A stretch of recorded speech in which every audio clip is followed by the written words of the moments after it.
Hi ಎಲ್ಲರಿಗೂ future leaders academy YouTube ಚಾನಲ್ಗೆ ಆಧಾರದ ಸ್ವಾಗತ ಸುಸ್ವಾಗತ. ಸೊ ನೋಡ್ರಿ, ಇವತ್ತಿನ ಕ್ಲಾಸಲ್ಲಿ ಬಂದ್ಬಿಟ್ಟು SSC CGL ಅಲ್ಲಿ ಕೇಳಿರುವಂಥ ಪ್ರಶ್ನೆಗಳನ್ನ ಏನು ಮಾಡೋಣ ಅನ್ನೋದ್ರ ನಾವು ಡಿಸ್ಕಷನ್ ಮಾಡೋಣ. ಯಾವ್ದ್ರಿ? SSC CGL ಅಲ್ಲಿ ಕೇಳಿರುವಂಥ ಪ್ರಶ್ನೆಗಳು. ಸೊ ಹಾಗಿದ್ರೆ ನೋಡ್ರಿ, SSC CGL ಯಾವ ಎಕ್ಸಾಮ್ ಬರ್ತಾವು, ಎಷ್ಟು ಎಕ್ಸಾಮ್ ಬರ್ತಾವ, ಯಾವ ಎಕ್ಸಾಮ್ ಯಾವುದಕ್ಕೆ ಹೆಚ್ಚು ಒತ್ತು ಕೊಡಬೇಕು, ಯಾವ ಸಬ್ಜೆಕ್ಟ್ನ ಕ್ವಶನ್ಗಳನ್ನ ಕೇಳ್ತಾರಂತ ನೋಡೋಣ. ಸೊ ನೋಡ್ರಿ, SSC CGL ಅಲ್ಲಿ ಟೈರ್ 1 ಮತ್ತು ಟೈರ್ 2 ಅಂತ ಎಕ್ಸಾಮ್ ಅನ್ನ ಕಂಡಕ್ಟ್ ಮಾಡ್ತಾರೆ. ಯಾವ್ದ್ರಿ? ಟೈರ್ 1 ಮತ್ತು ಟೈರ್ 2 ಅಂತ ಹೇಳಿ. ಸೊ ಹೀಗಿದ್ದಾಗ ಟೈರ್ 1 ಮತ್ತು ಟೈರ್ 2 ಏನಂದ್ರೆ ಸಬ್ಜೆಕ್ಟ್ಗಳು ಸೇಮ್ ಬರ್ತಾವೆ. ಸೊ ಮೇನ್ ಆಗಿ ನೋಡ್ರಿ, ಟೈರ್ 1 ಅಲ್ಲಿ ಬಂದ್ಬಿಟ್ಟು 4 ಸಬ್ಜೆಕ್ಟ್ಗಳನ್ನ ನಾವು ಏನಾಗಬೇಕ್ರಿ, ಪ್ರಿಪೇರ್ ಆಗಬೇಕು. ಫಸ್ಟ್ ಪೆಲ ಬಂದ್ಬಿಟ್ಟು ಇಂಗ್ಲಿಷ್ ಗ್ರಾಮರ್ ಇರುತ್ತೆ. ಸೊ ಇಂಗ್ಲಿಷ್ ಗ್ರಾಮರ್ ಮೇಲೆ ಎಷ್ಟು ಕ್ವಶನ್ಸ್ ಇರ್ತಾವ ಅಂದ್ರೆ 25 ಪ್ರಶ್ನೆಗಳು ಇರ್ತಾವ. ಸೊ ಅದೇ ತರ ಈಗ ನೋಡ್ರಿ, ರೀಸನಿಂಗ್ ಮೇಲೆ ಮ್ಯಾಥ್ಸ್ ಅಲ್ಲಿ ಬರುವಂತ ರೀಸನಿಂಗ್ ಪ್ರಶ್ನೆಗಳು, ಅದ್ರ ಮೇಲೆ 25 ಪ್ರಶ್ನೆಗಳು ಇರ್ತಾವ. ಅದೇ ತರ ನೆಕ್ಸ್ಟ್ ಆಪ್ಟಿಟ್ಯೂಡ್ ರೀ, ಆಪ್ಟಿಟ್ಯೂಡ್ ಮೇಲೆ 25 ಪ್ರಶ್ನೆಗಳು ಇರ್ತಾವ. ಅದೇ ತರ ನೆಕ್ಸ್ಟ್ GK, ಇಟ್ ಮೀನ್ಸ್ ಏನಂದ್ರೆ ಕರೆಂಟ್ ಅಫೇರ್ಸ್ ಆಗಿರ್ಬೋದು, ಆಲ್ ಸಬ್ಜೆಕ್ಟ್ ಅನ್ನ ಒಳಗೊಂಡಂತ ಪೇಪರ್ ಅನ್ನ ಇರುತ್ತೆ. ಇದು 25 ಪ್ರಶ್ನೆಗಳು ಇರ್ತಾವ. ಸೊ ಇವೆಲ್ಲ ಕೂಡಿ ಟೋಟಲ್ ಆಗಿ ಎಷ್ಟು ಕ್ವಶನ್ ಆಗ್ತಾವ? 100 ಪ್ರಶ್ನೆಗಳಾಗ್ತಾವ. 100 ಪ್ರಶ್ನೆಗಳು ಇಂಟು ಒಂದು ಕ್ವಶನ್ಗೆ 2 ಮಾರ್ಕ್ಸ್ಗಳು ಇರ್ತಾವ. ಸೊ ಹಾಗಿದ್ರೆ ಎಷ್ಟಾಯ್ತು? ಟೋಟಲ್ ಆಗಿ 200 ಮಾರ್ಕ್ಸಿಗೆ ಏನಂತ ಎಕ್ಸಾಮ್ ಅನ್ನ ಕಂಡಕ್ಟ್ ಮಾಡ್ತಾರೆ. ಸೊ ಅದೇ ತರ ಈಗ ಟೈರ್ 2 ಕೂಡ ಸೇಮ್ ಸಬ್ಜೆಕ್ಟ್ ಇರ್ತಾವ್ರಿ. ಟೈರ್ 2 ಕೂಡ ಏನಾಗ್ತಾವ? ಸೇಮ್ ಸಬ್ಜೆಕ್ಟ್ ಇರ್ತಾವ. ಸೊ ಇಂಗ್ಲಿಷ್ ಇರುತ್ತೆ, ರೀಸನಿಂಗ್ ಇರುತ್ತೆ, ಆಪ್ಟಿಟ್ಯೂಡ್ ಇರುತ್ತೆ, GK ಇರುತ್ತೆ. ಸೊ ಏನಂದ್ರೆ ಮಾರ್ಕ್ಸ್ ಏನಾಗ್ತಾವ ಅಂದ್ರೆ ವೇರಿಯೇಷನ್ ಆಗ್ತಾವ. ಈಗ ನೋಡ್ರಿ, ಇಲ್ಲಿ ಇಂಗ್ಲಿಷ್ ನಲ್ಲಿ 30 ಪ್ರಶ್ನೆಗಳು ಇರ್ತಾವ. ರೀಸನಿಂಗ್ ಅಲ್ಲಿ ಬಂದ್ಬಿಟ್ಟು ರೀಸನಿಂಗು ಕೂಡ 30, ಆಪ್ಟಿಟ್ಯೂಡ್ 30, ಅದೇ ತರ GK 30. ಸೊ ಈ ತರ ಸೆಟಪ್ ಅನ್ನ ಮಾಡ್ತಾರೆ. ಸೊ ಇಲ್ಲಿ ನೋಡ್ರಿ, ಟೈರ್ 1 ಟೈರ್ 2 ಆಯ್ತು. ಫಸ್ಟ್ ಪೆಲ ಏನಂದ್ರೆ ನಾವು ಟೈರ್ 1 ಅನ್ನ ಎಕ್ಸಾಮ್ ಅನ್ನ ಏನ್ ಮಾಡ್ಬೇಕ್ರಿ, ಕ್ಲಿಯರ್ ಮಾಡ್ಬೇಕು. ಎಕ್ಸಾಮ್ ಅನ್ನ ಕ್ಲಿಯರ್ ಮಾಡಿದ ನಂತರ ಏನಾಗ್ತಾರಂದ್ರೆ ಟೈರ್ 2 ಎಕ್ಸಾಮ್ ಅನ್ನ ನೀವು ಎಲಿಜಿಬಲ್. ಸೊ ಇದಾದ ನಂತರ ನೆಕ್ಸ್ಟ್ ರೀ, ಕಂಪ್ಯೂಟರ್ ಎಕ್ಸಾಮ್ ಅಂತ ಒಂದು ಕಂಡಕ್ಟ್ ಮಾಡ್ತಾರೆ. ಯಾವ್ದ್ರಿ? Computer based exam. ಸೊ ಈ ಎಕ್ಸಾಮ್ ಅನ್ನ ನೀವು ಏನಾಗ್ಬೇಕ್ರಿ, ಅಟೆಂಡ್ ಆಗ್ಬೇಕು. ಟೈರ್ 1 ಟೈರ್ 2 ಆದ ನಂತರ ಸೊ ಈ ಕಂಪ್ಯೂಟರ್ ಎಕ್ಸಾಮ್ ಅದ ಜೊತೆಯಾಗಿ ಟೈಪಿಂಗ್ ಟೆಸ್ಟ್ ಕೂಡ ಇರುತ್ತೆ. ನೀವು ಏನ್ರಿ, typing test exam, typing test ಕೂಡ ಇರುತ್ತೆ. ಸೊ ಇದೇನಿರುತ್ತೆ ಅಂದ್ರೆ ಟೈಪಿಂಗ್ ನಿಮ್ದು ಎಷ್ಟು ಸ್ಪೀಡ್ ಇದೆ, ಅಕ್ಯುರಸಿ ಇದೆ, ಅದೆಲ್ಲ ಚೆಕ್ ಮಾಡ್ತಾರೆ. ಸೊ ಇಷ್ಟೇನಂದ್ರೆ ನಮಗೆ ಮೇನ್ ಬೇಕಾಗಿರೋದು ಏನ್ರಿ, ಈಗ ಇವೆಲ್ಲ ಸಬ್ಜೆಕ್ಟ್ಗಳನ್ನ ನಾವು ಪ್ರಿಪೇರ್ ಆಗ್ಬೇಕ್ರಿ. ಇವೆಲ್ಲ ಆದ ನಂತರ ನೆಕ್ಸ್ಟ್ ಏನಂದ್ರೆ ನಾವು ಇದಕ್ಕೆ ಹೋಗ್ಬೋದು. ಸೊ ಹಾಗಿದ್ದಾಗ ಇದ್ರೊಳಗೆ ಈಗ ಏನ್ ಮಾಡೋಣ ಅಂದ್ರೆ ರೀಸನಿಂಗ್ ಅಲ್ಲಿ ಕೇಳಿರುವಂತ ಪ್ರಶ್ನೆಗಳನ್ನ, ಅದು ಯಾವಾಗ ಅಂದ್ರೆ 2024ರಲ್ಲಿ ಕೇಳಿರುವಂತ ಪ್ರಶ್ನೆಗಳನ್ನ ಡಿಸ್ಕಷನ್ ಮಾಡೋಣ ಅಂತ. ಸೊ ಇಲ್ಲಿ ನೋಡ್ರಿ, ಮುಖ್ಯವಾಗಿ ಇಲ್ಲಿ ನೋಡ್ರಿ ಬಂದಂತ ಫಸ್ಟ್ ಕ್ವಶನ್ ಏನಿದೆ ಅಂತ ನೋಡ್ರಿ. ಸೊ ಇದೇನಂದ್ರಿ, 2024ರಲ್ಲಿ ಕೇಳಿರುವಂತ ಪ್ರಶ್ನೆಗಳು CGL ಅಲ್ಲಿ. ಸೊ ಹಾಗಿದ್ದ ಟೈರ್ 1 ಪ್ರಶ್ನೆಗಳು ಇವೆಲ್ಲ ಟೈರ್ 1 ಅಲ್ಲಿ ಕೇಳಿರುವಂತ ಪ್ರಶ್ನೆಗಳು. The position of the how many letters will be remain unchanged if each of the letter in the word JANITOR is the arrange in the English alphabet order ಅಂತ ಕೊಟ್ಟಾರ. So ಹೀಗೆ ಕೊಟ್ಟಾಗ ನಾವೇನ್ ಮಾಡ್ಬೇಕಂದ್ರೆ ಕ್ವಶನ್ ಏನಂದ್ರಿ, ಇದೇನು ವರ್ಡ್ ಕೊಟ್ಟಾರಲ್ರಿ, JANITOR ಅಂತ ಏನು ವರ್ಡ್ ಕೊಟ್ಟಾರಲ್ಲ, ಸೊ ಈ ವರ್ಡ್ ಏನ್ ಮಾಡ್ಬೇಕ್ರಿ, ನಾವು ಎಲ್ಲ ಅಲ್ಫಾಬೆಟ್ ವರ್ಡ್ಗಳ ಏನಂದ್ರ ಉಲ್ಟಾ ಪಲ್ಟಾ ಅದಾವ. ಸೊ ಇದನ್ನ ನಾವು ಇಂಗ್ಲಿಷ್ ಅಲ್ಫಾಬೆಟ್ ಪ್ರಕಾರ ಸೆಟಪ್ ಮಾಡಿದ್ರೆ ನಮ್ಗೆ ಏನಾಗಬೇಕ್ರಿ, ಯಾವ ವರ್ಡ್ ಅದು ಕೊಟ್ಟಂತ ವರ್ಡ್ಗೆ ಮತ್ತು ನಾವೀಗ ರಿಟರ್ನ್ ಅಲ್ಫಾಬೆಟ್ ವೈಸ್ ಬರ್ದಂತ ವರ್ಡ್ಗಳು ಸೇಮ್ ಅಲ್ಫಾಬೆಟ್ ಯಾವ್ದಾವ ಅವನನ್ನು ಚೆಕ್ ಮಾಡ್ಬೇಕು. ಸೊ ನೋಡ್ರಿ, ನಮ್ದು ಸ್ಟಾರ್ಟ್ ಆಗೋದು A ದಿಂದ Z ತನ, ABCD ಅಂತ ಬರ್ಕೋತೋಗ್ಬೇಕು. ಹಾಗಿದ್ರೆ ಕೊಟ್ಟಂತ ವರ್ಡ್ಗಳು ಯಾವ್ದಾವ್ ನೋಡ್ಬಿಡ್ರಿ. ಫಸ್ಟ್ A ಇದೆ, A ಅಂತ ಬರ್ದೆ, B ಇಲ್ಲ, C ಇಲ್ಲ, D ಇಲ್ಲ, ಇನು ಕೂಡ ಇಲ್ಲ, FGH I ಇದೆ, I ಇದೆ ನೋಡಿ, I ಅಂತ ಬರ್ದೆ. ನೆಕ್ಸ್ಟ್ ಆದ ನಂತರ I ಅಂತ ಬರೋದು, J ಇದೆ, J ಕೂಡ ಬರ್ದೆ, KLMN ಬರ್ದೆ. ಇದಾದ ನಂತರ N ಆದ ನಂತರ O, ಆಮೇಲೆ ನೆಕ್ಸ್ಟ್ PQR ಇದೆ, R, ನೆಕ್ಸ್ಟ್ ST. ಎಲ್ಲ ವರ್ಡ್ಗಳು ಏನದು ಕಂಪ್ಲೀಟ್ ಆದ ನೋಡ್ರಿ. 2 4 6 7, 2 4 6 7. ಸೊ ಹಾಗಿದ್ರೆ ನೋಡ್ರಿ, J ತಳಗ Jನು ಕೂಡ ಬಂದಿಲ್ರಿ, A ತಳಗ ಏನು ಕೂಡ ಬಂದಿಲ್ಲ, N ತಳಗ N ಬಂದಿಲ್ಲ, I ತಳಗ Iನು ಬಂದಿಲ್ಲ, T ತಳಗ Tನು ಬಂದಿಲ್ಲ, O ತಳಗ Oನು ಬಂದಿಲ್ಲ, R ತಳಗ R ಬಂದಿಲ್ಲ. ಸೊ ಹಾಗಿದ್ರೆ ಇಲ್ಲಿ ನೋಡ್ರಿ, ಆಪ್ಷನ್ A 1 ಅಂತ ಕೊಟ್ಟಾರ ತಪ್ಪು, ಆಪ್ಷನ್ B 2 ಅಂತ ಕೊಟ್ಟಾರ ತಪ್ಪು, 4 ತಪ್ಪು, 0 ಅಂತ ಕೊಟ್ಟಾರ. ಸೊ ಹಾಗಿದ್ರೆ ಕರೆಕ್ಟ್ ಆನ್ಸರ್ ಅಂದ್ರೆ option number D is exactly correct answer ಆಗುತ್ತೆ. So simple. ಸೊ ನೆಕ್ಸ್ಟ್ ನೋಡ್ರಿ, which of the 4 option will replace the question mark ಅಂತ ಕೊಟ್ಟಾರ. ಸೊ ಇಲ್ಲಿ ನೋಡ್ರಿ, ಫಸ್ಟ್ ಪೆಲ ಏನಿದೆ, XF ಅಂತ ಕೊಟ್ಟಾರ, XF11 ಅಂತ ಕೊಟ್ಟಾರ. ನೆಕ್ಸ್ಟ್ YI 15 ಅಂತ ಕೊಟ್ಟಾರ, 15 ಅಂತ ಕೊಟ್ಟಾರ. ನೆಕ್ಸ್ಟ್ ZL 19 ಅಂತ ಹೇಳಿ ಕೊಟ್ಟಾರ. ನೆಕ್ಸ್ಟ್ AO 23 ಅಂತ ಕೊಟ್ಟಾರ, AO 23. ನೆಕ್ಸ್ಟ್ ಏನು ಬರ್ತೈತಿ ನಾವು ಫೈಂಡ್ ಔಟ್ ಮಾಡಬೇಕು. ಈ ಎಕ್ಸ್ ಆದ ನಂತರ ವಾಯ್ ಇದೆ, ವಾಯ್ ಅಂದ್ರೆ +1 ಮಾಡಿದಾರ, ವಾಯ್ ಆದ ನಂತರ Z+1 ಮಾಡ್ಯಾರ. ನೆಕ್ಸ್ಟ್ ದಿಂದ ಡೈರೆಕ್ಟ್ ಆಗಿ ಎ ಬಂದಿದೆ +1, ಯಾಕಂದ್ರೆ Z ತಗೊಂಡ ನಂತರ ಮತ್ತೆ ನಾವು ರಿಟರ್ನ್ ಏನ ಬರಬೇಕು. ಇದ್ರ ಇಲ್ಲಿ +1 ಮಾಡ್ಯಾರ, ಯಾವ್ದು ಬರುತ್ತೆ ಅಂದ್ರೆ ಬಿ ಅಂತ ಬರುತ್ತೆ. ಸೊ ಬಿ ಅಂತ ಇರೋದು ಎದಾಗೂ ಇಲ್ಲ, ಸಿ ದಾಗಿಲ್ಲ, ಓನ್ಲಿ ಬಿ ಮತ್ತು ಡಿ ದಾಗ ಮಾತ್ರ ಇದೆ.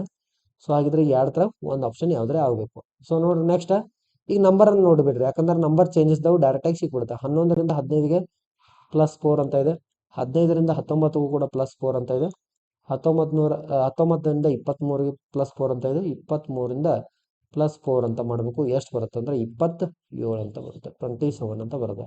ಸೊ ಹಾಗಿದ್ರೆ ಕರೆಕ್ಟ್ ಆನ್ಸರ್ ಅಂದ್ರೆ option number D. Option number B wrong ಆಗುತ್ತೆ. So BR 27 is the correct answer. BR 27 exactly correct answer ಆಗುತ್ತೆ. ಸೊ ಓಕೆ, ನೆಕ್ಸ್ಟ್ ಒಂದು ನೋಡ್ರಿ, ಸಿಂಪಲ್ ಇದೆ ಇದು ಕೂಡ. ಇದು ನೋಡ್ರಿ. ಸೊ ಇದೇನಂದ್ರೆ ಮೋಸ್ಟ್ ಇಂಪಾರ್ಟೆಂಟ್ ಕ್ವಶನ್ಸ್. ಇದು ಆಲ್ಮೋಸ್ಟ್ ಆಗಿ ಕೇಳ್ತಾರೆ ಕ್ವಶನ್ ಇಂಥದ್ರಾಗ, ಮೋಸ್ಟ್ ಇಂಪಾರ್ಟೆಂಟ್ ಪ್ರಶ್ನೆ ಇದೆ. ಸೊ ಇಲ್ಲಿ ನೋಡ್ರಿ, ಸೊ ಇದೇನಂದ್ರೆ ಸ್ಟೇಟ್ ಎಕ್ಸಾಮ್ ಅಲ್ಲಿ ಕೂಡ ಕೇಳ್ತಾರೆ. ಆಲ್ಮೋಸ್ಟ್ ಸ್ಟೇಟ್ ಅಲ್ಲಿ ಕೂಡ ಈ ಪ್ರಶ್ನೆಗಳು ಬಂದೇ ಬರ್ತದೆ. ಸೊ ಇಲ್ಲಿ ಏನ್ ಕೇಳಿದ್ರೆ how many triangles are there in the given figure ಅಂತ ಕೇಳ್ರಿ. ಹಾಗಿದ್ರೆ ಕೊಟ್ಟಂತ ಡಯಾಗ್ರಾಮ್ ಅಲ್ಲಿ ಎಷ್ಟು ತ್ರಿಭುಜಗಳದಾವ ಅಂತ ಕೇಳಿದಾರೆ. ಇದಕ್ಕೆ ಏನಂತೇವೆ ಅಂದ್ರೆ ನಾವು ತ್ರಿಭುಜ ಅಂತ ಕರಿತೀವಿ. ಸೊ ಈ ಡಯಾಗ್ರಾಮ್ ತ್ರಿಭುಜ ಅಂತ ಕರಿತೀವಿ. ಸೊ ಅದು ಯಾವುದೇ ಇದನ್ನ ಪೊಸಿಷನ್ ಆಗಿರುತ್ತೆ. ಸೊ ಹಾಗಿದ್ರೆ ನೋಡ್ರಿ ಎಷ್ಟು ಅದಾವು. ಸೊ ಇದು ಒಂದಿದೆ ನೋಡಿ, ಒಂದಿದೆ.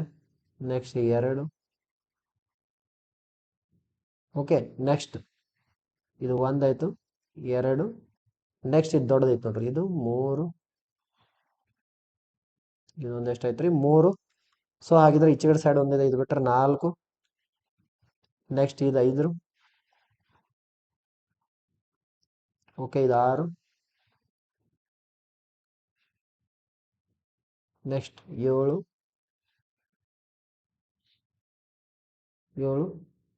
ನೆಕ್ಸ್ಟ್ ಇದು ಬಿಟ್ರೆ ಮತ್ತೆ ಎಲ್ರದವ್ ನೋಡ್ರಿ, ಇದು ಬಿಟ್ರೆ ಇಲ್ಲಿ ಐತೆ ನೋಡ್ರಿ, ಇದೊಂದು ದೊಡ್ಡದು ಒಂದಿದೆ, 2 ಕೂಡಿ ಒಂದಿದೆ, 2 ಕೂಡಿ ಒಂದಿದೆ.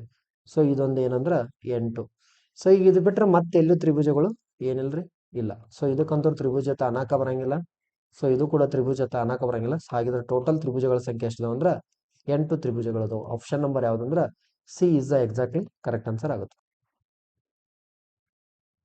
ನೋಡ್ರಿ next, what is the total number of persons whose have the applied for the more than 1 post ಅಂತ ಕೊಟ್ಟಾರ. ಸೊ ನೋಡ್ರಿ ಇಲ್ಲಿ ಒಂದು ಡಯಾಗ್ರಾಮ್ ಅನ್ನ ಕೊಟ್ಟಾರ. ಸೊ ಈ ಡಯಾಗ್ರಾಮ್ದಾಗ ಏನ್ ಮಾಡ್ಬೇಕಂದ್ರೆ ನಾವು what is the total number of the persons whose applied for the more than 1 post ಅಂತ ಕೊಟ್ಟಾರ. ಸೊ ನೋಡ್ರಿ ಇಲ್ಲಿ ಟೀಚರ್ ಪೋಸ್ಟ್ ಇದೆ, ಇಂಜಿನಿಯರ್ ಪೋಸ್ಟ್ ಇದೆ, ಸೊ ನೆಕ್ಸ್ಟ್ ಅಕೌಂಟ್ ಪೋಸ್ಟ್ ಇದೆ. ಸೊ ಈ 3 ಪೋಸ್ಟ್ ಒಳಗ ಮೋರ್ ದೆನ್ 1 ಸಬ್ಜೆಕ್ಟ್ ಅನ್ನ ಎಷ್ಟು ಜನ ಅಪ್ಲೈ ಮಾಡ್ಯಾರ ಅಂತ ನೋಡ್ಬೇಕು. ಸೊ ಇಲ್ಲಿ ನೋಡ್ರಿ 35 ಅಂತ ಬಂದಿದೆ, 42, ಇವು 56 ಅಂತ ಅದಾವಲ್ಲ. Only for engineering, only for teacher, only for account. Okay, 35, 42, 56 ಎಂದಾರಲ್ಲಿ ಇಟ್ ಈಸ್ ಓನ್ಲಿ ಫಾರ್ ಏನಂದ್ರೆ ಇವರ ಸಿಂಗಲ್ ಅಪ್ಲೈಡ್ ಮಾಡ್ಯಾರ, 1 ಪೋಸ್ಟಿಗೆ ಮಾತ್ರ ಅಪ್ಲೈ. ಬಟ್ ನಮಗೆ ಏನ್ ಕೇಳ್ರಿ ಮೋರ್ ದೆನ್ 1 ಪೋಸ್ಟ್ ಅಂತ ಅಂದಾರ. ಏನ್ರಿ ಮೋರ್ ದೆನ್ 1 ಪೋಸ್ಟ್ ಅಂತ ಅಂದಾರ. ಸೊ ಹಾಗಿದ್ರೆ ಇವೆಲ್ಲವನ್ನ ಬಿಟ್ಟು ಎಷ್ಟು ಇದಾವಲ್ಲ ಅವ್ನು ಕೌಂಟ್ ಮಾಡ್ಬೇಕು. ಈಗ ಅದು ಬಿಟ್ರೆ ನೋಡ್ರಿ 4 ಇದೆ, 4 ಮುಗಿತಾ. ನೆಕ್ಸ್ಟ್ 3, 6, 8 +3 +6 +8. ಸೊ ಹಾಗಿದ್ರೆ ನೋಡ್ರಿ 4, 3, 7, 7, 13, 13, 8, 21 ಆಗುತ್ತೆ. ಸೊ ಹಾಗಿದ್ರೆ ಟೋಟಲ್ ಎಷ್ಟು ಜನ ಆದ್ರಂದ್ರ 21 ಜನರು ಏನಂದ್ರ ಮೋರ್ ದೆನ್ 1 ಪೋಸ್ಟ್ಗ ಅಪ್ಲೈ ಮಾಡಿದರು. ಸೊ ಇದು ನೋಡ್ರಿ ಇಲ್ಲಿ 3 ಅನ್ನೋದು ಐತಲ್ರಿ, ಇದು ಮೋರ್ ದೆನ್ 2 ಇದು ಅಂದ್ರೆ 3 ಜನ ಅದಾರ ಇದಕ್ಕ. ಸೊ ಇದು ಓನ್ಲಿ 4 ಅಂತ ಬಂದಿತ್ತಲ್ರಿ, ಟೀಚರ್ ಮತ್ತೆ ಇಂಜಿನಿಯರ್ ಮಾತ್ರ 2 ಜನ ಅದಾರ. ಸೊ ಅದೇ ತರ ಇಲ್ಲಿ ನೋಡ್ರಿ ಈ ಟೀಚರ್ ಮತ್ತು ಅಕೌಂಟ್ 2 ಜನ ಇದ್ದದ್ದು, ಟೀಚರ್ ಪೋಸ್ಟ್ ಮತ್ತು ಅಕೌಂಟ್ ಪೋಸ್ಟ್ಗೆ 2 ಜನ ಅದಾರು, 6 ಜನ ಅದಾರು. ಸೊ ಅದೇ ತರ ಇಂಜಿನಿಯರ್ ಮತ್ತು ಅಕೌಂಟ್ ಇದು 2 ಅನ್ನ ಕೂಡಿ 8 ಜನ ಅದಾರ. ಸೊ ಹಾಗಿದ್ರೆ ಕರೆಕ್ಟ್ ಆನ್ಸರ್ ಯಾವ್ದಂದ್ರೆ option number A is the exactly correct answer ಆಗುತ್ತೆ. ಓಕೆ, ನೆಕ್ಸ್ಟ್ ನೋಡ್ರಿ. Okay, in 6 letters PQRSTUR in the are written on the different faces of the dice ಅಂತ ಬರ್ತಾರೆ. So 2 positions of the dice are the shown in the figure below. Find the letter on the face opposite of R ಅಂತ ಕೇಳಿದ. So ಈಗ ಕೊಟ್ಟಂತ ಡಯಾಗ್ರಾಮ್ದಾಗ R ರ ಅಭಿಮುಖ ಬಾಹು ಯಾವ್ದು ಬರ್ತೈತಿ ನಾವು ಕಂಡುಹಿಡಿದ್ವಿ, ಅಪೋಸಿಟ್ ಆಫ್ R. ಸೊ ಹಾಗಿದ್ದಾಗ ನೋಡ್ರಿ ಫಸ್ಟ್ ಪೆಲ PRT ಅಂತ ಇದೆ, QRU ಅಂತ ಇದೆ. ಸೊ ಇಲ್ಲಿ ನೋಡ್ರಿ ಎರಡು ತರ ಕಾಮನ್ ಆರ್ ಅಂತ ಬಂದೈತಿ. ಎರಡು ತರ ಕಾಮನ್ ಏನೈತಿ ಆರ್ ಅಂತ ಬಂದೈತಿ. ಸೊ ಇಲ್ಲಿ ನೋಡ್ರಿ ಆರರ ಅಪೋಸಿಟ್ ನಾವು ಆರ್ ಅಂತ ಅನ್ಬೋದು. ಈಗ ನೋಡ್ರಿ ಯಾಕಂದ್ರ ಈಗ ನಮ್ಗೆ ಉಳಿದು ಎಲ್ಲ ಗೊತ್ತಾಗ್ಬಿಡ್ತಾವ. ಸೊ ಮತ್ತೆ ಉಳಿದ್ರ ಯಾವ್ದು ಕಾಮನ್ ಇಲ್ಲ, ಕಾಮನ್ ಟರ್ಮ್ಸ್ ಯಾವ್ದು ಇಲ್ಲ. ಸೊ ಆಗಿದ್ದಾಗ ನೋಡ್ರಿ ಪಿ ದ ಅಪೋಸಿಟ್ ಯಾವ್ದು ಬರ್ಬೋದು ಅದು ಗೊತ್ತಾಗಂಗಿಲ್ಲ, ಟಿ ದ ಅಪೋಸಿಟ್ ಯಾವ್ದು ಅದು ಕೂಡ ಗೊತ್ತಾಗಂಗಿಲ್ಲ. ಬಟ್ ಈಗ ನಾವು ಏನ್ ಮಾಡ್ಬೇಕಂದ್ರೆ ಆಪ್ಷನ್ದಾಗ ಹೋಗ್ಬೇಕು. ಆಪ್ಷನ್ದಾಗ ಹೋದ ನಂತರ ಯಾವತ್ತು ನಮ್ಮ ಆರರ ಅಭಿಮುಖ ಬಾವು ಆರ್ ಅಂತ ಯಾವತ್ತು ಬರಂಗಿಲ್ಲ. ಅದಿತ್ತಂದ್ರೆ ರಾಂಗ್ ಅದು. ಹಾಗಿದ್ರೆ ಇಲ್ಲಿ ಕೊಟ್ಟಂತ ಆಪ್ಷನ್ದಾಗ ಆರ್ ಅಂತ ಏನಾರ ಕೊಟ್ಟಿರಂದ್ರೆ ಅದನ್ನ ಮೊದಲು ತಪ್ಪ ಅಂತ ಹೇಳಿ ತೆಗೆದಾಕ್ಬೇಕ್ರಿ ನಾವು. ಸೊ ಇಲ್ಲಿ ಅಪೋಸಿಟ್ ಅಂದ್ರೆ ಯಾವ ತರ ಬರುತ್ತಂದ್ರ ಈಗ ಟಿ ನೋಡ್ರಿ, ಟಿ ಅನ್ನೋಂಥ ಟರ್ಮ್ ಇದೆ. ಓಕೆ, ಟಿ ಇಲ್ಲಿ ಟರ್ಮ್ ಇದೆ ಅಂದ್ರೆ ಇದು ಕೂಡ ಆನ್ಸರ್ ಬರಂಗಿಲ್ಲ. ಸೊ ಕ್ಯೂ ಇದೆ, ಇದು ಕೂಡ ಆಗಲ್ಲ. ಯು ಕೂಡ ಇದೆ, ಇದು ಕೂಡ ಆಗಲ್ಲ. ಸೊ ಇನ್ನು ಇಲ್ಲಿ ಕಾಣಲ್ದೇ ಇರೋದು ಯಾವ್ದಂದ್ರೆ ಎಸ್ ಮಾತ್ರ. ಸೊ ಹಾಗಿದ್ರ ಆರರ ಅಭಿಮುಖ ಬಾವು ಯಾವ್ದಂದ್ರೆ ಎಸ್ ಆಗಿರುತ್ತದೆ. ಆರರ ಅಭಿಮುಖ ಬಾವು ಯಾವ್ದಾಗಿರ್ತದ ಎಸ್ ಆಗಿರ್ತದೆ. ಸೊ ಹಾಗಿದ್ರೆ ನೋಡ್ರಿ ಇಲ್ಲಿ ಬೇರೆ ಯಾಕಂಗಿಲ್ಲ. ಸೊ ನೋಡ್ರಿ ಇಲ್ಲಿ ಈಗ ಇದು ಫೇಸ್ ಇದೆ, ಈ ತರ ಅಭಿಮುಖ ಬಾವು ಈ ತರ ತಳಗ ಬರ್ಬೇಕು. ಓಕೆ, ಇದು ಟಿ ಇದೆ, ಟಿ ಇದ ಅಪೋಸಿಟ್ ಈ ತರ ಸೈಡ್ ಈಚೆ ಕಡೆ ಅಪೋಸಿಟ್ ಸೈಡ್ ಬರುತ್ತೆ. ಸೊ ಈಗ ಆರರ ಅಭಿಮುಖ ಬಾವು ಈಚೆ ಕಡೆ ಸೈಡ್ ಅಪೋಸಿಟ್ ಅಂದ್ರೆ ನಮ್ಗೆ ಇಲ್ಲಿ ಸೈಡ್ ಬರುತ್ತೆ. ಸೊ ಇಲ್ಲಿ ನೋಡ್ರಿ ಅದು ಆರರ ಅಭಿಮುಖ ಬಾವು ಆರ್ ಅಂತೂ ಬರಂಗಿಲ್ಲ. ಇಲ್ಲಿ ನೋಡ್ರಿ ಕ್ಯೂ ಆಗಿರ್ಬೋದು, ಯು ಆಗಿರ್ಬೋದು, ಇನ್ನ P the opposite T opposite ಆಗ್ಬೋದು. ಓಕೆ, ಪಿ ಇದಾಗಿರ್ಬೋದು ಅಥವಾ ಟಿ ಇದಾಗಿರ್ಬೋದು, ಬೇರೆ ಬೇರೆ ಟರ್ಮ್ಸ್ ಬರ್ತಾವ. ಸೊ ಬಟ್ ಇಲ್ಲಿ ಟಿ ಕ್ಯೂ ಯು ಎಸ್ ಅಂತ ಕೊಟ್ಟಾರ. ಬಟ್ ನಮಗ್ ಕಂಡು ಹಿಡಿದ ಯಾವ್ದಂದ್ರೆ ಆರ್ದ ಕಂಡು ಹಿಡಿ ಅಂತ. ಸೊ ಹಾಗಿದ್ದಾಗ ಆರರ ಅಭಿಮುಖ ಬಾವು ಯಾವತ್ತು ಇಲ್ಲಿ ಆಪ್ಷನ್ದಾಗ ಇಲ್ಲಿ ಕೊಟ್ಟಂತ ಯಾವ್ದು ಡೈಗ್ರಾಮ್ಗಳು ಇರಂಗಿಲ್ಲಲ್ಲ, ಸೊ ಅದನ್ನ ನಾವೇನ್ ಮಾಡ್ಬೇಕು ಟಿಕ್ ಮಾಡ್ಬೇಕು. ಹಾಗಿದ್ರೆ ಕರೆಕ್ಟ್ ಆನ್ಸರ್ ಯಾವ್ದಂದ್ರೆ option number D is the correct answer. S ಆಗಿರುತ್ತದೆ. ಈ ತರ ಕರೆಕ್ಟ್ ಆನ್ಸರ್ ಯಾವ್ದ್ರಿ ಎಸ್ ಆಗಿ. ಓಕೆ, ನೆಕ್ಸ್ಟ್ ನೋಡಿ, which two numbers should be interchange to make the given equation is correct ಅಂತ ಹೇಳ್ಕೊಟ್ಟಾರ. ಸೊ ಹಾಗಿದ್ರೆ ಕೊಟ್ಟಂತ ಇಕ್ವೇಶನ್ ಏನೈತಿ 24/3 ಅಂತ ಇದೆ, -4 × 2 +6 × 5 +12 ಅಂತ ಇದೆ, = 50 ಅಂತ ಆನ್ಸರ್ ಬರಬೇಕು. ಸೊ ಫಸ್ಟ್ 4 ಮತ್ತು 5 ಚೇಂಜ್ ಮಾಡ್ಬೇಕ್ರಿ. 4 ಮತ್ತು 5 ಹಾಗಿದ್ರೆ ಉಳಿದ್ ಹೆಂಗಿತ್ಲೆ ಎಲ್ಲ ಹಂಗ ಬರ್ರಿ. 24/3 ಅಂತ ಬರ್ದು ಬಿಡ್ತೇನೆ. ಈಗ 4 ಇದ್ದಿದ್ದು ಏನಾಗಬೇಕು 5 ಆಗ್ಬೇಕು. 5 × 2 +6 × 5 ಇದ್ದಿದ್ದು ಏನಾಗಬೇಕು 4 ಆಗ್ಬೇಕು, +12 = 50 ಅಂತ ಬರ್ಬೇಕು. ನೋಡ್ರಿ 3 1 3 ಅಷ್ಟಲಿ 3 7 3 8 24 8 ಅಂತ ಬಂತು. -5 5 10. ಫಸ್ಟ್ ಏನ್ ಮಾಡ್ಬೇಕಂದ್ರೆ ಇದನ್ನ ಬೋರ್ಡ್ ಮಾಸ್ ಪ್ರಕಾರ ಅಪ್ಲೈ ಮಾಡ್ಬೇಕ್ರಿ. ಏನ್ರಿ ಬೋರ್ಡ್ ಮಾಸ್ ಪ್ರಕಾರ ಬಿಡಿಸ್ಬೇಕಿದ್ ನನ್ನ. ಓಕೆ, ಸೊ ನೋಡ್ರಿ ಫಸ್ಟ್ ಪೆಲ್ಲ ಡಿವಿಷನ್ ಆಯ್ತು, ನೆಕ್ಸ್ಟ್ ಇಂಟು ಆಯಿತು, ಪ್ಲಸ್ 6 4 24 +12. ನೆಕ್ಸ್ಟ್ ಈಗ 10ರಾಗ 8 ಮೈನಸ್ ಮಾಡ್ರೆ -2 ಅಂತ ಬರುತ್ತೆ. ದೊಡ್ಡ ಅಂಕಿ ಚಿಹ್ನೆಯನ್ನ ಇಡಬೇಕು. ಪ್ಲಸ್ 24 + 12 ಮಾಡಿದ್ರೆ 36 ಅಂತ ಬರುತ್ತೆ, 36 ಅಂತ ಬರುತ್ತೆ. 36ದಾಗ 2 ಮೈನಸ್ ಮಾಡ್ರೆ 34 ಅಂತ ಬರುತ್ತೆ. ಸೊ ಹಾಗಿದ್ರೆ 34 ಅಂತ ಆಪ್ಷನ್ ಬರ್ಬೇಕಾಗಿತ್ತು, ಇಲ್ಲಿ 50 ಅಂತ ಬಂದೈತಿ. ಸೊ ಹಾಗಿದ್ರೆ ಒಂದೇ ಆಪ್ಷನ್ ಆಗಂಗಿಲ್ಲ, ಎ ಆಪ್ಷನ್ ಏನಾಗುತ್ತೆ ರಾಂಗ್ ಆಗುತ್ತೆ. ಸೊ ಈಗ ನೆಕ್ಸ್ಟ್ ನೋಡ್ರಿ, ಈಗ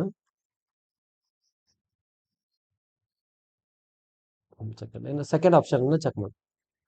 ಓಕೆ, ಸೆಕೆಂಡ್ದಾಗ ನೋಡ್ರಿ ಡೈರೆಕ್ಟ್ 24 ಹೆಂಗಿದಂಗೆ ಬರ್ದೆ. 4 ಮತ್ತು 3 ಮಾತ್ರ ಚೇಂಜ್ ಬೇಕು. /3 ಇದೆ, 3 ಜಾಗದ 4 ಇಡ್ತೀನಿ. -3 × 2 +6 × 5 +12.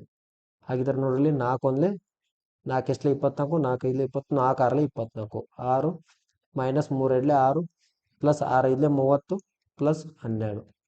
ಸೊ ಹೀಗಿದ್ದಾಗ +6 -6 ಗೆಟ್ ಕ್ಯಾನ್ಸಲ್, 30 + 12 ಮಾಡಿದ್ರೆ 42 ಅಂತ ಬರುತ್ತೆ. ಸೊ ಬಟ್ 42 ಆನ್ಸರ್ ಇಲ್ಲ, ಇಲ್ಲಿ 50 ಅಂತ ಇದೆ. ಸೊ ಹಾಗಿದ್ರೆ ಇದು ಕೂಡ ಏನಾಯ್ತು ತಪ್ಪಾಗಿತ್ತು. ಸೊ ಆಪ್ಷನ್ ನಂಬರ್ ಬಿ ಕೂಡ ರಾಂಗ್ ಆಯ್ತು. ಸೊ ನೆಕ್ಸ್ಟ್ ಈಗ ಯಾವ್ದು ಚೆಕ್ ಮಾಡ್ಬೇಕ್ರಿ? Next third one option check ಮಾಡ್ಬೇಕು ನಾವೀಗ. ಓಕೆ, ಥರ್ಡ್ ಒನ್ 24 ಮತ್ತು 12. ಫಸ್ಟ್ಗೆ 24 ಅಂತ ಇದೆ, ಅದು 12 ಆಗಿಬಿಡುತ್ತೆ. ಡಿವೈಡೆಡ್ ಬೈ ಏನಂದ್ರೆ 3 ಆಗುತ್ತೆ. -4 × 2 +6 × 5 +12 ಇದ್ದಿದ್ದು ಎಷ್ಟಾಗುತ್ತೆ ಅಂದ್ರೆ 24 ಅಂತ ಆಗುತ್ತೆ. ಯಾಕಂದ್ರೆ 24 ಮತ್ತು 12 ನಾವು ಏನ್ ಮಾಡ್ಬೇಕ್ರಿ ಇಂಟರ್ಚೇಂಜ್ ಮಾಡ್ಬೇಕು. 3 1 3 4 12. ಸೊ ಹಾಗಿದ್ರೆ 4 - 4 × 2 +6 5 30 ಅಂತ ಮಾಡ್ತೀನಿ, 24. ಸೊ ನೆಕ್ಸ್ಟ್ ಈಗ 4 4 2 ಎಷ್ಟಂದ್ರೆ 8 ರೀ, +30 +24. ಸೊ ನೋಡ್ರಿ ಇಲ್ಲಿ 8ರ 4 ಕಳೆದ್ರೆ -4 ಅಂತ ಬರುತ್ತೆ. ದೊಡ್ಡ ಅಂಕಿ ಚಿಹ್ನೆ ಮೈನಸ್ ಅನ್ನು ಇಡಬೇಕು. 30 + 4 ಮಾಡಿದ್ರೆ ಎಷ್ಟು ಬರುತ್ತೆ ಅಂದ್ರೆ 54 ಅಂತ ಬರುತ್ತೆ. 54ರಾಗ 4 ಕಳೆದ್ರೆ ಆನ್ಸರ್ ಎಷ್ಟು ಬರುತ್ತೆ? 50 ಅಂತ ಬರುತ್ತೆ. ಸೊ ಕರೆಕ್ಟ್ ಆನ್ಸರ್ ಯಾವುದು ಅಂದ್ರೆ ಆಪ್ಷನ್ ನಂಬರ್ ಸಿ ಕರೆಕ್ಟ್ ಆಗುತ್ತೆ. ಯಾಕಂದ್ರೆ L H S equal to R H S ಅಂತ ಆಗೋದೈತಿ. ಆಪ್ಷನ್ ನಂಬರ್ ಇಲ್ಲಿ 50 ಇದೆ. ಸೊ ಇದು ಕರೆಕ್ಟ್ ಆನ್ಸರ್ ಆಗುತ್ತೆ. ಸೊ ಈ ತರ ಚೆಕ್ ಮಾಡ್ಬೇಕು ಪ್ರತಿಯೊಂದು. ಓಕೆ, ನೆಕ್ಸ್ಟ್ ಒಂದು ನೋಡ್ರಿ. ಇನ್ ದ 6 ಲೆಟರ್ ಇಲ್ಲಿ ಏನ್ ಕೇಳಿದ್ರೆ ಡೈರೆಕ್ಟ್ ಆಗಿ ಎಸ್ ದ ಅಪೋಸಿಟ್ ಕೇಳ್ಬಿಟ್ಟಾರ ನೋಡ್ರಿ. ಎಸ್ ದ ಅಭಿಮುಖ ಬಾಹು ಯಾವುದು ಅಂತ. ಸೊ ಈಗ ಏನ್ ಮಾಡ್ಬೇಕಂದ್ರೆ ನಾವು ಎ ಎಂ ಆರ್ ಅಂತ ಇದೆ, ಎಸ್ ವೈ ಆರ್ ಅಂತ ಇದೆ. ಸೊ ಹಾಗಿದ್ದಾಗ ಇಲ್ಲಿ ಎ ಎಂ ಆರ್ ಮತ್ತು ಎಸ್ ವೈ ಆರ್ ಅಂತ ಇದ್ದಾಗ ಇಲ್ಲಿ ಕಾಮನ್ ಆಗಿರುವಂತ ಟರ್ಮ್ ಯಾವ್ದಿತ್ರಿ? ಆರ್ ಅಂತ ಕಾಮನ್ ಇದೆ. ಓಕೆ, ಸೊ ಆರ್ ಅಂತ ಕಾಮನ್ ಇದೆ. ಬಟ್ ನಮ್ಗೆ ಆರರ ಅಭಿಮುಖ ಬಾಹು ಕೇಳಿಲ್ಲ ಅವ್ರ. ಆರ್ ಆದ ನಂತರ ಸೊ ಈಗ ಆರರ ಅಭಿಮುಖ ಬಾಹು ನೀವು ಜಸ್ಟ್ ಆರ್ ಅಂತ ಹಿಡ್ಕೊಂಡ್ರು ಕೂಡ ಆರ್ ಆದ ನಂತರ ನೆಕ್ಸ್ಟ್ ನಂಬರ್ ಅನ್ನ ತಗೋಬೇಕಾದ್ರೆ ಕ್ಲಾಕ್ ವೈಸ್ ಡೈರೆಕ್ಷನ್ ದಾಗ ಹೋಗ್ಬೇಕು. ಆರ್ ಆದ ನಂತರ ಇಲ್ಲಿ ಯಾವ್ದಿದೆ ಅಂದ್ರೆ ಎಂ ಅಂತ ಇದೆ. ಎಂ ಅಂತ ಇದೆ. ಓಕೆ, ಇದನ್ನ ನೋಡ್ಬೇಕ್ರಿ. ಕಾಮನ್ ಇದ್ದದನ್ನ ನೋಡಿ ಕ್ಲಾಕ್ ವೈಸ್ ಡೈರೆಕ್ಷನ್ ದಾಗ ಮೂವ್ ಆನ್ ಆಗಬೇಕು. ಎಂ ಆಯ್ತು. ಹಾಗಿದ್ರೆ ಎಂ ದ ಅಪೋಸಿಟ್ ಯಾವ್ದಾಯ್ತು ಅಂದ್ರೆ ವಾಯ್ ಅಂತ ಆಯ್ತು. ಸೊ ಎಂ ಆದ ನಂತರ ನೆಕ್ಸ್ಟ್ ಯಾವ್ದ್ರಿ? ಎ. ನೆಕ್ಸ್ಟ್ ಇಲ್ಲಿ ವಾಯ್ ಆದ ನಂತರ ಯಾವ್ದಂದ್ರೆ ಎಸ್. ಎಸ್ ಅಂತ ಬಂತು. ಸೊ ನಮಗೆ ಏನ್ ಕೇಳಿದ್ರಿ? ಎಸ್ ದ ಅಭಿಮುಖ ಬಾಹು ಕೇಳಿದ್ರು. ಎಸ್ ದ ಅಪೋಸಿಟ್ ಬಾಹು ಯಾವ್ದಂದ್ರೆ ಎ ಬರುತ್ತೆ. ಸೊ ಕರೆಕ್ಟ್ ಆನ್ಸರ್ ಯಾವ್ದಂದ್ರೆ option number D is exactly correct answer ಆಗುತ್ತೆ. ಸೊ ಅದೇ ತರ ಎಂ ದ ಅಪೋಸಿಟ್ ಯಾವ್ದಂದ್ರೆ ವಾಯ್. ಆರ್ ದ ಅಪೋಸಿಟ್ ಅಂತ ನಮಗೆ ಬೇಕಾಗಿಲ್ಲ. ಬಟ್ ಇಲ್ಲಿ ನೋಡ್ರಿ ಎಂ ಇದೆ, ವಾಯ್ ಇದೆ. ಹಾಗಿದ್ರೆ ಆರ್ ಅಪೋಸಿಟ್ ಕೂಡ ಕ್ಯೂ ಅಂತ ಆಗುತ್ತೆ. ಇಲ್ಲಿ ನೋಡ್ರಿ ಕ್ಯೂ ಅಂತ ಕೊಟ್ಟಾರ, ಕ್ಯೂ ಅಂತ ಆಗಿಬಿಡುತ್ತೆ. ಸೊ ಕರೆಕ್ಟ್ ಆನ್ಸರ್ ಯಾವ್ದಂದ್ರೆ option number D A is the correct answer. Okay, next ಒಂದು ನೋಡ್ರಿ. In the certain code language SILK ಅನ್ನ ಏನಂತ ಬರೆಯತ್ತೇವ್ರಿ? TIML ಅಂತ ಬರೆಯತ್ತೇವೆ. ಸೊ ಅದೇ ತರ INSECT ಅನ್ನ ಏನಂತ ಬರೆಯತ್ತೀವಿ? IOTEDU ಅಂತ ಬರೀತೀವಿ. ಹಾಗಿದ್ರೆ ನಮಗೆ ಏನ್ ಕೇಳಾರ ಅವರ? CHANGE ಅಂದ್ರೆ ಏನಂತ ಕೇಳ. ಚೇಂಜ್ ಅಂದ್ರೆ ಏನಂತ ನಾವು ಫೈಂಡ್ ಔಟ್ ಮಾಡ್ಬೇಕು. ಸೊ ಇಲ್ಲಿ ನೋಡ್ರಿ ಕೊಟ್ಟಂತ ಸಿ ಆಗಿರ್ಬೋದು, ಸಿ ಇಲ್ಲಿ ಐತ್ರಿ. ಆಮೇಲೆ ನೆಕ್ಸ್ಟ್ HANGE ಇಲ್ಲಿ ನೋಡ್ರಿ ಯಾವ ತರ ಅರೇಂಜ್ಮೆಂಟ್ ಮಾಡಿದಾರ. ಎಸ್ ಎಲ್ಲಿ ಬಂದಿದ್ರಿ? ಎಸ್ ಅಂದ್ರು ಎಸ್ ಇದ್ದಿದ್ದು ಏನಾಗಿತ್ತು ಅಂದ್ರೆ ಟಿ ಅಂತ ಆಗಿತ್ತು. ಆ ತರ ಏನಾದ್ರು ಆಗಿತ್ತು ಅಂತ ಚೆಕ್ ಮಾಡ್ಬೇಕು. ST+1 ಅಂತ ಮಾಡ್ಯಾರ. ನೆಕ್ಸ್ಟ್ ಆಯ್ ಆದ ನಂತರ ಆಯ್ ಅನ್ನ ಹೆಂಗಿದ್ದಂಗೆ ಇಟ್ಟಾರ, ಏನೋ ಚೇಂಜ್ ಮಾಡಿದ. ಎಲ್ ಆದ ನಂತರ ಎಲ್ಲು ಇಲ್ಲಿ ಬಂದೈತ್ರಿ. ಒಂದ್ ಸೆಕೆಂಡ್, ಎಲ್ ಏನಾಗೈತಿ ಇಲ್ಲಿ ಒಂದು ಜಾಸ್ತಿ ಆಗೈತಿ. KLM ಇಲ್ಲಿ +2 ಅಂತ ಆಗೈತಿ. ಸೊ ಇಲ್ಲಂತೂ ಯಾವುದೇ ರೀತಿಯಾದಂತ ಅರೇಂಜ್ಮೆಂಟ್ ನಿಯರ್ ಆಗಿ ಕಾಣೋದಿಲ್ಲ. ಸೊ ಇದನ್ನ ಚೆಕ್ ಮಾಡಿ. ಇದ್ದಿದ್ದನ್ನ ಯಾವ ತರ ಹೆಂಗ್ ಡೈರೆಕ್ಟ್ ಇಟ್ಟಿದಾರ. ನೆಕ್ಸ್ಟ್ ಎನ್ ಅನ್ನ ಏನ್ ಮಾಡ್ರಿ? NO +1 ಮಾಡ್ಯಾರ. ಇದ್ರಲ್ಲಿಗೆ +1 ಅಂತ ಮಾಡ್ಯಾರ. ಸೊ ಇದು ಕೂಡ ಅರೇಂಜ್ಮೆಂಟ್ ಆಗಿಲ್ಲ. ಎಸ್ ಇದ್ದಿದ್ದ ST ಅಂತ ಆಗಿದೆ. ಒಂದ್ ಸೆಕೆಂಡ್, +1 ಮಾಡ್ಯಾರ. ಇದ್ದಿದ್ದ ನ ಇಟ್ಟಿದಾರ. ನೆಕ್ಸ್ಟ್ ಸಿ ಇದ್ದಿದ್ದ ಡಿ ಅಂತ ಮಾಡ್ಯಾರ. ಟಿ ಇದ್ದಿದ್ದ ಯು ಅಂತ ಮಾಡ್ಯಾರ. ಸೊ ಇಲ್ಲಿ ಇದು ಯಾವ ತರ ಅರೇಂಜ್ಮೆಂಟ್ ಆಗೈತೆ ಅಂದ್ರೆ ಫಸ್ಟ್ ಸ್ಟಾರ್ಟಿಂಗ್ ಇದ್ದಿದ್ದ ಇಲ್ಲೂ ಇದ್ದಿದ್ದ ಸೊ ನೋಡ್ರಿ ನಮ್ಗೆ ಕೊಟ್ಟಂತ ಪ್ರಶ್ನೆದಾಗ ಕಾಮನ್ ಇದ್ದಿದ್ದು ಬಿಡ್ರಿ. ಕಾಮನ್ ಫಾರ್ ಎಕ್ಸಾಂಪಲ್ ಈಗ ಸಿ ಅಂತ ಇದೆ. ಸಿ ಅನ್ನ ನಾನು ಈಗ ಇತರ ಪ್ರಕಾರ ಮಾಡಕ್ ಹೋದ್ರೆ 2 4 6 ಇದೆ. 2 4 6 ಇಲ್ಲಿ ಕೂಡ 6 ಇದ್ದ. ಇದ್ದಿದ್ದು ಏನಾಗಿತ್ತು ಫಸ್ಟ್ ಅಂತ ಹೆಂಗಿದ್ದಂಗೆ ಇಟ್ಟಾರ. ಇಲ್ಲಿ ಸಿ ಇದ್ದಿದ್ದು ಡಿ. ಒಂದ್ ಸೆಕೆಂಡ್. ಓಕೆ, ಕೊಟ್ಟಂತ ಆಪ್ಷನ್ದಾಗ ಸಿ ಅಂತ ಇದೆ. ಓಕೆ, ಹಾಗಿದ್ರೆ ಸಿ ಏನಾಗಿತ್ತು ಇಲ್ಲಿ ಡಿ ಅಂತ ಆಗಿದೆ. ಸೊ ಆ ತರ ನೋಡೋಣ, ಚೆಕ್ ಮಾಡಿ. ಸಿ ಏನಾಗಿತ್ತು ಡಿ ಅಂತ ಆಗಿದೆ. ನೆಕ್ಸ್ಟ್ ಎಚ್ ಇದೆ ಕೊಟ್ಟಂತ ಎಚ್ ಇಲ್ಲ. ನೆಕ್ಸ್ಟ್ ಎ ಇದೆ, ಏನು ಕೂಡ ಇಲ್ಲ. ನೆಕ್ಸ್ಟ್ ಎನ್ ಇದೆ, ಎನ್ ಇದೆ. ಎನ್ ಇಲ್ಲಿ ಸೆಕೆಂಡ್ ನಂಬರ್ ಏನಾಗಿತ್ತು ಅಂದ್ರೆ ಓ ಅಂತ ಆಗಿತ್ತು. ಬಟ್ 2 ಪೊಸಿಷನ್ ಅನ್ನ ಬಿಟ್ಟು ಏನಾಗೈತಿ ಓ ಅಂತ ಆಗೈತಿ. ಸೊ ಫಸ್ಟ್ ಎಲ್ಲ ಆಪ್ಷನ್ದಾಗ ಏನ ಡಿ ಡಿ ಡಿನ ಇದೆ. ಇಲ್ಲಿ ನೋಡ್ರಿ ಇಲ್ಲಿ ಡಿ ಇದೆ, ಇಲ್ಲಿ ಡಿ ಇದೆ, ಇಲ್ಲಿ ಡಿ ಇದೆ, ಇಲ್ಲಿ ಡಿ ಇದೆ. ಸೊ ನೆಕ್ಸ್ಟ್ ಈ 2 ಪೊಸಿಷನ್ ಬಿಟ್ಟ ಆದ ನಂತರ ಓ ಎಲ್ಲೆಲ್ಲಿ ನೋಡ್ರಿ. ಓ ಇಲ್ಲಿದೆ ಬಿಟ್ರೆ ಇಲ್ಲಿದೆ. ಹಾಗಿದ್ರೆ ಆಪ್ಷನ್ ಬಿ ಮತ್ತೆ ಡಿ ದಾಗ ಮಾತ್ರ ಕರೆಕ್ಟ್ ಆಗ್ಬೇಕ್ರಿ. ಹಾಗಿದ್ರೆ ಸಿ ಮತ್ತೆ ಎ ಬರಂಗಿಲ್ಲ ಆಪ್ಷನ್ಗಳು. ಓಕೆನಾ? ನೆಕ್ಸ್ಟ್ ಏನಾದ ನಂತರ ಜಿ ಇದೆ. ಕೊಟ್ಟಂತ ಆಪ್ಷನ್ದಾಗ ಜಿ ಕೂಡ ಇಲ್ಲ. ಇ ಇದೆ. ಎಲ್ಲಿದೆ ಅಂದ್ರೆ 4th ಪ್ಲೇಸ್ದಾಗಿದೆ. ಇದ್ದಿದ್ದ ಸೇಮ್ ಹೆಂಗಿದ್ದಂಗೆ ಬರಬೇಕು. ಲಾಸ್ಟ್ಕ ಅಂತ ಬರಬೇಕು. ಇದು ಗ್ಯಾಪ್ ಮಾಡಿ. ಸೊ ಹಾಗಿದ್ರೆ ಇಲ್ಲಿ ಇರೋದ ಓನ್ಲಿ ಆಪ್ಷನ್ ನಂಬರ್ ಡಿ ದಾಗ ಮಾತ್ರ. ಸೊ ಕರೆಕ್ಟ್ ಆನ್ಸರ್ ಯಾವ್ದಂದ್ರೆ option number D is the correct answer. ಇದ್ದಿದ್ದ ಬರುತ್ತೆ. ಸೊ ಇವು ಏನ್ ಪೊಸಿಷನ್ ಅದಾವಲ್ಲ ಸೇಮ್ ಹೆಂಗಿದ್ದಂಗೆ ಇಟ್ಟಿದ್ದಾರೆ. ಈಗ ಎಚ್ ಇದ್ದಿದ್ದು ಏನಾಗಿದೆ ಅಂದ್ರೆ ಐ ಅಂತ ಆಗಿದೆ, +1 ಮಾಡಿದಾರೆ. ನೆಕ್ಸ್ಟ್ ಡಿ ಎ ಇದ್ದಿದ್ದ ಯಾಸ್ ಹೆಂಗಿದ್ದಂಗೆ ಸೇಮ್ ಟು ಸೇಮ್ ಇಟ್ಟಿದ್ದಾರೆ. ಸೊ ನೆಕ್ಸ್ಟ್ ಎಚ್ ಇದ್ದಿದ್ದೇನ ಜಿ ಇದ್ದಿದ್ದು ಏನಾಗೈತಿ, ಎಚ್ ಆಗೈತಿ. ಸೊ ಇಲ್ಲಿ ಫಸ್ಟ್ಗೆ ಏನಾಗೈತಿ +1 ಆಗಿದೆ, ಇಲ್ಲಿಯೂ ಕೂಡ +1 ಅಂತ ಮಾಡ್ಯಾರ. ಇಲ್ಲಿ ಹೆಂಗ್ ಸೇಮ್ ಟು ಸೇಮ್ 0 ಮಾಡ್ಯಾರ. ಇಲ್ಲಿಯೂ ಕೂಡ +1 ಅಂತ ಮಾಡ್ಯಾರ, ಇಲ್ಲಿಯೂ ಕೂಡ +1 ಅಂತ ಮಾಡ್ಯಾರ. ಇಲ್ಲಿ ಸೇಮ್ ಆಸ್ ಇಟ್ ಈಸ್ ಇಟ್ಟಿದ್ದಾರೆ. ಸೊ ನೋಡ್ರಿ, ಸ್ಟಾರ್ಟಿಂಗ್ ಎರಡು ಟರ್ಮ್ಗಳನ್ನ ಏನ್ ಮಾಡ್ಯಾರು, +1 ಅಂತ ಮಾಡ್ಯಾರು. ನೆಕ್ಸ್ಟ್ ಆಸ್ ಇಟ್ ಈಸ್ ಇಟ್ಟಾರು, ನೆಕ್ಸ್ಟ್ +1 ಅಂತ ಮಾಡ್ಯಾರು, ಮತ್ತೆ ಆಸ್ ಇಟ್ ಈಸ್ ಸೇಮ್ ಹೆಂಗಿದ್ದಂಗೆ ಇಟ್ಟಿದ್ದಾರೆ. ಸೊ ಇಲ್ಲಿ ಕೂಡ ನೋಡ್ರಿ, ಆ ಇದ್ದನ್ನ ಆಸ್ ಇಟ್ ಈಸ್ ಇಟ್ಟಿದ್ದಾರೆ, ಎನ್ ಇದ್ದಿದ್ದು +1, ಎಸ್ ಇದ್ದಿದ್ದು +1 ಅಂತ ಮಾಡ್ಯಾರ. ಸೊ ಅದೇ ತರ ಇಲ್ಲಿ ಕೂಡ ಈ ಇದ್ದನ್ನ ಆಸ್ ಇಟ್ ಈಸ್ ಇಟ್ಟಿದ್ದಾರೆ, +1 ಅಂತ ಮಾಡ್ಯಾರ. ಸೊ ಫಸ್ಟ್ಗೆ ಏನ್ ಮಾಡ್ಯಾರ ಅಂದ್ರೆ +1 ಅಂತ ಮಾಡ್ಯಾರು. ನೆಕ್ಸ್ಟ್ ಆಸ್ ಇಟ್ ಈಸ್ ಇಟ್ಟಾರು, +1 ಅಂತ ಮಾಡ್ಯಾರು, ಆಸ್ ಇಟ್ ಈಸ್ ಇಟ್ಟಿದ್ದಾರೆ. ಸೊ ಹಾಗಿದ್ದಾಗ ಸೇಮ್ ಇದ್ದಂತ ಟರ್ಮ್ಗಳನ್ನ ನಾವೇನ್ ಮಾಡ್ಕೋಬೇಕು, ಕ್ಯಾಲ್ಕುಲೇಟ್ ಮಾಡ್ಕೋಬೇಕು. ಸೊ ಇದೇನಂದ್ರೆ ಇಂಥ ಪ್ರಶ್ನೆಗಳು CGL ದಾಗ ಕೇಳ್ತಾರ ನೋಡ್ರಿ. ಒಂದ್ ಸ್ವಲ್ಪ ಇಲ್ಲಿ ಏನ್ ಮಾಡ್ಬೇಕಂದ್ರೆ ತಲೆಯನ್ನ ಓಡಿಸಿ ಟಿಕ್ ಮಾಡ್ಬೇಕ್ರಿ. ಓಕೆ, ನೆಕ್ಸ್ಟ್ ಏನಿಲ್ರಿ. ಸೊ ಇಲ್ಲಿ ತನಕ ಏನಂದ್ರೆ ಟೋಟಲ್ ಆಗಿ ಎಲ್ಲಾ ಪ್ರಶ್ನೆಗಳ CGL ಅಲ್ಲಿ ಕೇಳಿರುವಂತ ಪ್ರಶ್ನೆಗಳನ್ನ ಡಿಸ್ಕಷನ್ ಮಾಡಿದ್ವಿ. ಸೊ ನೆಕ್ಸ್ಟ್ ಕ್ಲಾಸಲ್ಲಿ ಇನ್ನಷ್ಟು ಪ್ರಶ್ನೆಗಳನ್ನ ಈ ಕಾನ್ಸೆಪ್ಟ್ ಮ್ಯಾಗ ಡಿಸ್ಕಷನ್ ಮಾಡೋಣ ಅಂತ. ಸೊ ಇನ್ನು ನಮ್ಮ ಚಾನಲ್ನ ಯಾರು ಸಬ್ಸ್ಕ್ರೈಬ್ ಮಾಡಿಲ್ಲ, ಚಾನಲ್ನ ಸಬ್ಸ್ಕ್ರೈಬ್ ಮಾಡಿ, ಅದೇ ಥರ ಬೆಲ್ ಐಕನ್ ಕ್ಲಿಕ್ ಮಾಡಿ, ಪ್ರತಿ ಒಂದೊಂದು ನೋಟಿಫಿಕೇಶನ್ ನಿಮಗೆ ಬಂದು ತಲುಪುತ್ತೆ. ಸೊ ಇನ್ನು ಈಗ SSC RRB ಅಲ್ಲಿ ಗ್ರೂಪ್ ಡಿ ಎಕ್ಸಾಮ್ಗಳ ಸ್ಟಾರ್ಟ್ ಆಗಿದಾವ. ಸೊ ಯಾರ್ಯಾರು ಎಕ್ಸಾಮನ್ನು ಬರೆಯತ್ತೀರಿ, ಚಲೋ ತಂಗಿ ಬರೀರಿ. ಸೊ ನೆಕ್ಸ್ಟ್ ಇನ್ ಅಪ್ಕಮಿಂಗ್ ಅಲ್ಲಿ ಮತ್ತೆ SSC ಕೂಡ ಇನ್ನು ಮತ್ತೆ ಕ್ಯಾಲೆಂಡರ್ನ ಬಿಡ್ತಾರ, ರಿಲೀಸ್ ಮಾಡ್ತಾರ. ಸೊ ಕ್ಯಾಲೆಂಡರ್ನ ನೋಡಿ ನೀವು ಸ್ಟಡಿಯನ್ನು ಮಾಡ್ರಿ ಅಂತ ಹೇಳ್ತಾ, ಸೊ ಇವತ್ತಿನ ಕ್ಲಾಸನ್ನು ಇಲ್ಲಿಗೆ ಎಂಡ್ ಮಾಡ್ತಾ ಇದೀವಿ. ಎಲ್ಲರಿಗೂ ಒಳ್ಳೆಯದಾಗಲಿ. Thank you so much.